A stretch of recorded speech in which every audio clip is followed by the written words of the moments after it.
আসসালামু আলাইকুম বন্ধুরা, আজ আমরা যাত্রা করব একটি রহস্যময় গন্তব্যে, যেখানে সময় যেন থমকে আছে। 4500 বছর আগে, যখন পৃথিবীতে ট্রেন, বুলডোজার এমনকি চাকাও ছিল না, তখন মানুষ তৈরি করেছিল একটি স্থাপত্য, গিজার গেট পিরামিড। 147 মিটার উঁচু, 60 লক্ষ টন ওজনের এই বিশাল স্মৃতিস্তম্ভ আজও বিশ্বকে হতবাক করে।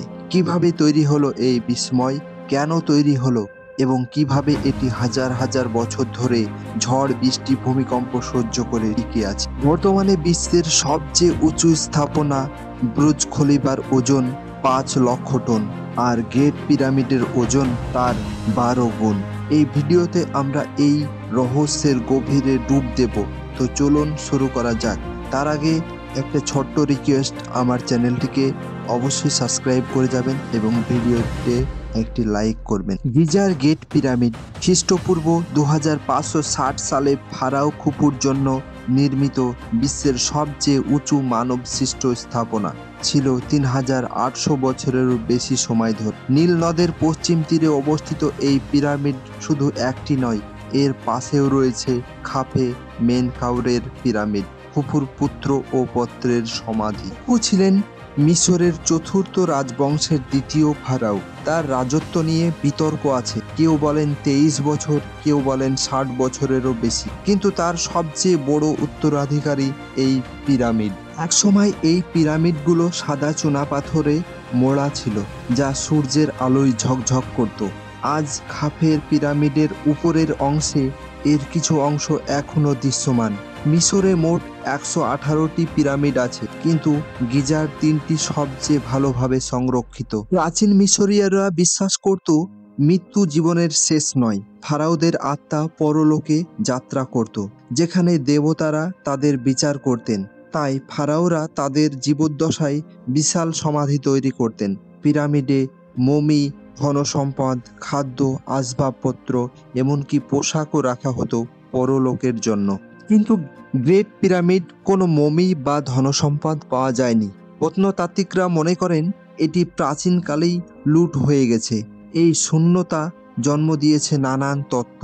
কেউ বলে এটি বিদ্যুৎ কেন্দ্র ছিল, কেউ বলে শস্য ভাণ্ডার, এমনকি কেউ কেউ দাবি করে এটি ভিন্ন গ্রহীদের কাজ। একটি তত্ত্বে বলা হয় মিশরীয়রা বিদ্যুৎ আবিষ্কার করেছিল, কিন্তু এই শিল্পকর্মগুলো আসলে পৌরাণিক কাহিনীর চরিত্র করে। আরেকটি তত্ত্ব, আমেরিকান রাজনীতিবিদ বেন কারসেন দাবি করে পিরামিড শস্য ভাণ্ডার ছিল, তবে ঐতিহাসিকরা একমত এটি ফারাও খুফুর সমাধি। গ্রেট পিরামিড তৈরি হয়েছিল মাত্র 20 বছরে, 20,000 থেকে 30,000 দক্ষ শ্রমিকের হাতে। কিন্তু কিভাবে? তখন তো ক্রেন, বুলডোজার বা চাকাযুক্ত যান ছিল না।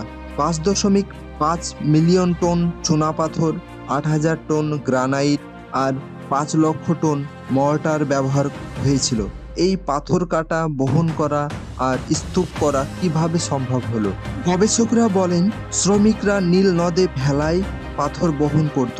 পিরামিডে পৌঁছে ভেজা বালির ওপর স্লেজে পাথর টানা হতো। 2014 সালের একটি গবেষণায় দেখা গেছে বালিতে 2 থেকে 5% জল মিশিয়ে ঘর্ষণ কমানো হতো, যা পাথর টানা সহজ করত। উঁচুতে তুলতে ব্যবহার করা হতো র্যাম্প সিস্টেম। 2015 সালে 4500 বছরের পুরনো একটি কাঠের র্যাম্প আবিষ্কৃত হয়, যা এই তত্ত্বের প্রমাণ। কখনো সাদুফের মতো লিভার ব্যবহার করা হতো। তামার সরঞ্জাম আর জলে ভেজা কাঠের কিল দিয়ে পাথর কাটা হতো। একটি ভুল ধারণা, পিরামিড দাস শ্রমে তৈরি। না, শ্রমিকরা ছিলেন দক্ষ, ভালো খাবার পেতেন, এমনকি সাধারণ মিশরীয়দের চেয়েও বেশি পুষ্টিকর ছিলেন। তারা নির্মাণস্থলের কাছে শহরে থাকতেন, আর কৃষকরা ফসলের মরশুমের বাইরে এতে যোগ দিতেন। এটি ছিল জাতীয় প্রকল্পে জনগণের ঐক্যের প্রতীক। পিরামিডের নকশা আরেকটি বিস্ময়। এর চারদিকে ঠিক উত্তর পূর্ব দক্ষিণ পশ্চিমে নির্দেশ করে মাত্র 1.15 ডিগ্রির ত্রুটিতে কম্পাস বা জিপিএস ছাড়াই এই নির্ভুলতা কিভাবে? গবেষকরা বলেন মিশরীয়রা শরৎ বিষুবের ছায়া বা তারার অবস্থান ব্যবহার করত। 1989 সালে রবার্ট বাউভালের ওরিয়েন্ট কেরিলেশন তত্ত্ব বলে গিজার 3টি পিরামিড ওরিয়েন্ট বেল্টের 3টি তারার সঙ্গে সারিবদ্ধ। যদিও এটি বিতর্কিত, এটি মিশরীয়দের জ্যোতির্বিদ্যার জ্ঞানের প্রমাণ দেয়। তারা তারা ট্র্যাক করে ফসলের সময় নির্ধারণ করত। তবে 1999 সালের গবেষণায় দেখা যায় এই সারিবদ্ধতা পুরোপুরি মেলে না, কারণ নক্ষত্রের অবস্থান হাজার বছরে সরে গেছে। গিজার গেট পিরামিড শুধু পাথরের স্তূপ নয়, এটি মানুষের দক্ষতা, বিশ্বাস আর স্বপ্নের প্রতীক।